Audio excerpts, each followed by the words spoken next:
Yes. Alright. He can't do it. Smelly Jim says bring back the stitches. He has to pay life for every redirection. I'm just not even going to bother with it, but you don't, you could. I just want to show you that we can go infinite here. Alright, this is going to be tough on my triggers though, so it's just going to be clicking for the next who knows when. Believe in this. Believe in what I can do, guys. Just believe. Just believe.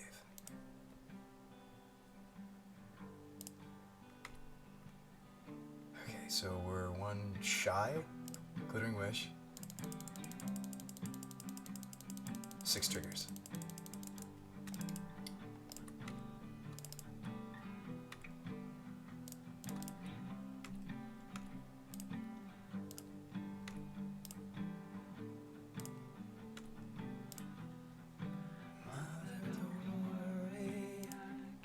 No, I don't need to actually deal direct damage, guys. I'm going for the Flesh Blood, I think, with buyback on this spell. Save. For now, we're infinite. Triple Ascendancy, 2 creatures. It works. It does work. We need more blue mana. I need a red eventually. And we don't have to float this last one. No, we do. That's the last one. Discard. Gataxian. This actually takes too long. We don't need the extra Whisper. We already have one. How big is this? 13? Somebody said tap down the Ornithopter. We don't have to. We can just keep going. Oh no, the Skite won't work here, will it? That's annoying. We'll have to find a different way. Yeah, I know. I just noticed. I forgot. Do we have the Wishboard target, though? Alright, I guess we'll use the thing twice. Yeah, I just realized it, team. Well, this is going to be annoying. So what do we do instead? What do we want to do instead, then, team?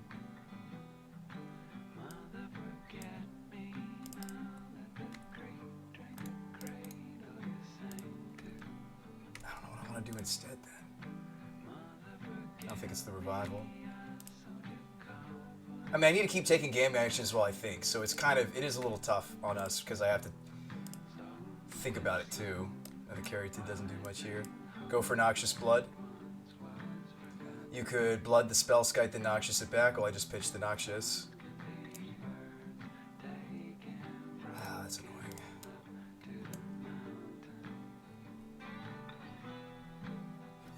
annoying. We can dig to Wish. That works too. It's unfortunate that there's so many triggers now. Alright. I know I discarded the Revival of Grease. I know. Alright, triggers. And cancel.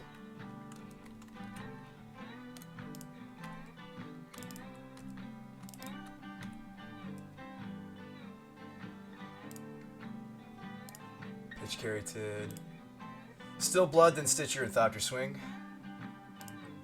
Oh, okay, that totally works. Yeah, that's true. Just go after the Spellskite here and then just kill.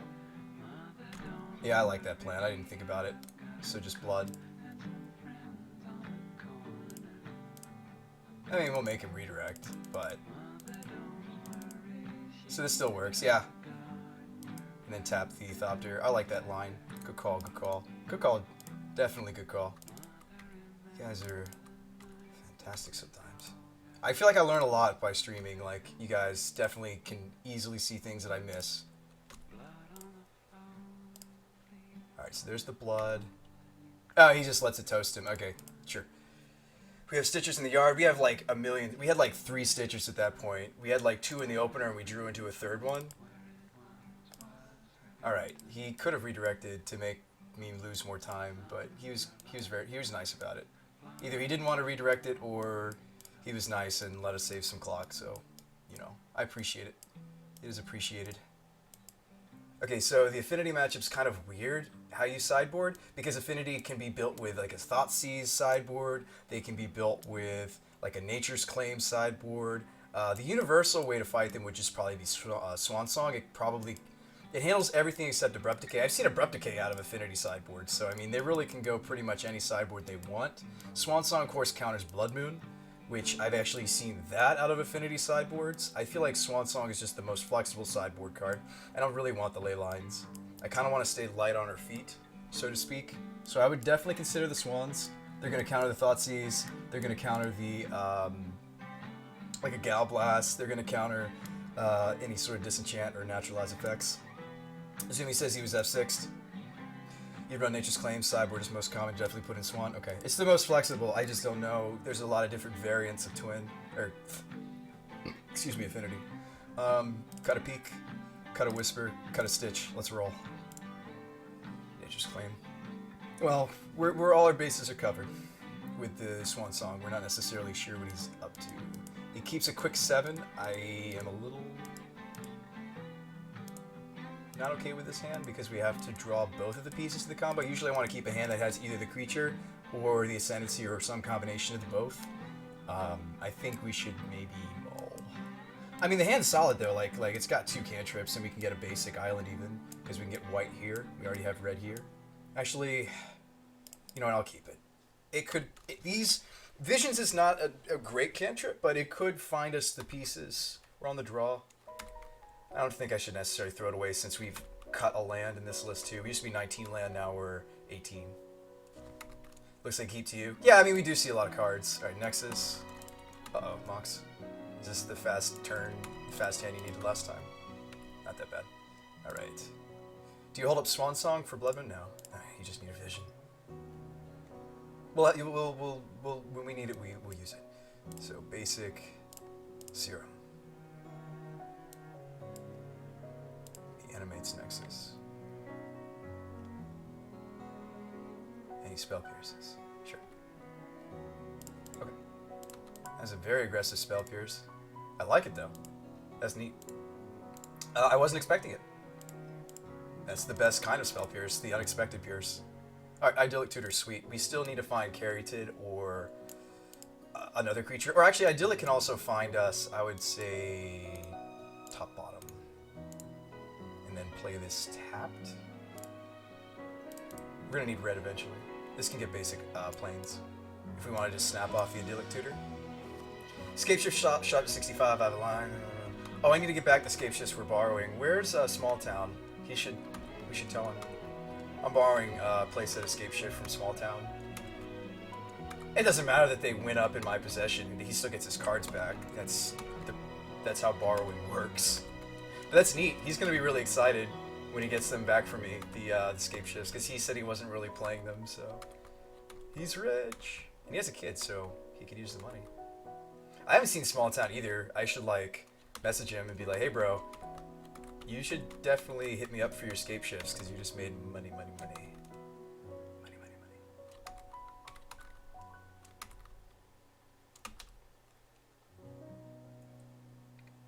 You want to see Escape Shift with Harrow?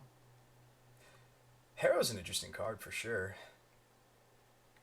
Harrow has some applications with that one land, like fetches for planes when it's sacrificed. Okay, so I think you could Idyllic Tutor, but we don't know whether we need the Ascendancy or we need the creature, so I think I'm supposed to Visions, actually. There's the Caryatid, so now we know what we need. I would even just bottom the Falls. We'll take the Caryatid, and we'll play the Strand, but not crack it. Pass it back. Oh, you know what? We're just toast, aren't we? I can, like, block the Nexus. So we can, like, block. It's not going to be pretty. We also won't draw our Caryatid, will we? I can survive a turn. Hang on. Alright, so we Noxious in response. Just target something arbitrary. Because we're going to Swan Song it. In response, I Swan Song my own Revival. I get a bird. I block with bird. And then I draw Caryatid. I can play Caryatid. Can I play Caryatid and still have a spell to... Yeah, I can Wisp Swan Song if we tap properly. I can't get basic planes then. Well, he's all in the Infect. Better than losing. Yeah, we just Noxious and Swan, and then we can Swan again. We can buy another turn. And then this Idyllic Tutor could get another block, and we have to naturally hit the Ascendancy team. It's not going to be easy. At all. It's not going to be easy at all. Hang on, so let's think here. So we need 2 blue sources.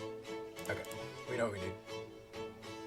So my green source can be a non-blue. And I could technically get red source. We already have red source. It doesn't really matter what we get here. As long as we just leave up blue, we're fine. I guess Hollowed Fountain's fine. Second white source might be very relevant here. So, tap like a soul. So, Caryatid. We can Cerulean and then counter our own Cerulean. This buys 1 more turn. We might still lose here, though. It depends on what we top deck, right? He tries again. And during attackers, we have to do it. So we Cerulean on the Caryatid. And in response, we Swan Song the Cerulean. Block again. Okay. Actually, I don't think this is going to be enough, because, like, what are we drawing to? Seer Visions. We can't Idyllic and then also... I can Idyllic for the blocker, right?